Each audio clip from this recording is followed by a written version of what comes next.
গতকালকে মাইলস্টোন স্কুলের দুর্ঘটনার সময় কিছু দোকানদার 2 লিটার পানির বোতলের দাম নিয়েছে তারা 600 টাকা। আবার কিছু কিছু রিক্সা চালক দেখলাম 100 টাকার ভাড়া নিচ্ছে 1000 টাকা। আপনি চিন্তা করতে পারেন যে এতগুলো বাচ্চা মারা যাচ্ছে, এরপরেও এই মানুষের হৃদয়ে বিন্দু মাত্র কোনো দয়া হচ্ছে না। এরা কবে মানুষ হবে আপনি বলতে পারেন? এতগুলো স্টুডেন্টের জীবন যেখানে শেষ হয়ে যাচ্ছে সেই সময় তারা এই ধরনের অমানবিক কাজ করতেছে। অথচ দেখেন এই মেহরিন চৌধুরী নামের শিক্ষিকা, যিনি তার স্টুডেন্টদেরকে বাঁচানোর জন্য নিজের জীবনকে বিলিয়ে দিয়েছে, তিনি বলছেন আমি একজন মানুষ দুনিয়া থেকে চলে গেলে তাতে কোনো ক্ষতি হবে না, কিন্তু আমার এই ফুটন্ত ফুল, আমার স্টুডেন্ট, আমার ছাত্ররা যদি দুনিয়া থেকে বিদায় হয়ে যায়, এটা আমি শিক্ষিকা হিসেবে কখনো মেনে নিতে পারি না। তার হাজবেন্ড জিজ্ঞেস করলো যে তোমার বাসায় তো 2টা সন্তান আছে, তুমি একবারও কি তাদের কথা চিন্তা করলা না? তুমি স্টুডেন্টদের কথা চিন্তা করলা? তখন তিনি তার স্বামীকে বলছেন, দেখো এই কঠিন সময় আমি বাচ্চাদেরকে ফেলে নিজের জীবন নিয়ে পালাতে পারতাম, কিন্তু আমি যখন দেখলাম আমার বাচ্চারা, আমার স্টুডেন্টরা আমার চোখের সামনে শেষ হয়ে যাচ্ছে,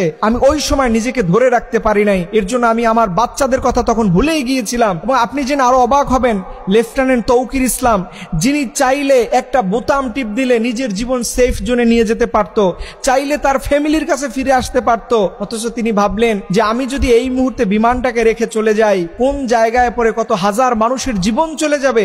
এই চিন্তা ভাবনা করে পাইলট শেষ বিন্দু পর্যন্ত বিমানের মধ্যে ছিলেন। তার সুযোগ ছিল বেঁচে ফেরার, কিন্তু তিনি ফিরলেন না। তিনি সেই জায়গাতে নিজের জীবন দিয়ে এই দেশের মানুষকে রক্ষা করলেন।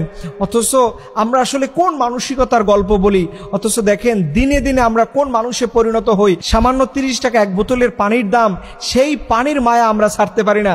যেখানে 40, 50, 100 টাকা একটা রিক্সাওয়ালার দাম হয়, যেখানে আমরা খুশি হয়ে অনেক রিক্সাওয়ালার বোনাস দেই, অথচ এই কাজটা তারা কিভাবে করলো? এই বিপদের মধ্যে আমরা কিছু বিষয় দেখলাম, কিছু মানুষ সেলফি তোলার জন্য সমানে দাঁড়িয়ে থাকে, অ্যাম্বুলেন্সকে সাইড দিচ্ছে না। আবার আজকে আমরা দেখলাম যে আমাদের গভর্নমেন্ট সে সাহায্য নেওয়ার জন্য ফেসবুকে স্ট্যাটাস দিচ্ছে, এই দুর্ঘটনায় যারা আক্রান্ত হয়েছে তাদের সাহায্যের জন্য সরকারি ফান্ডে আপনারা জমা দেন।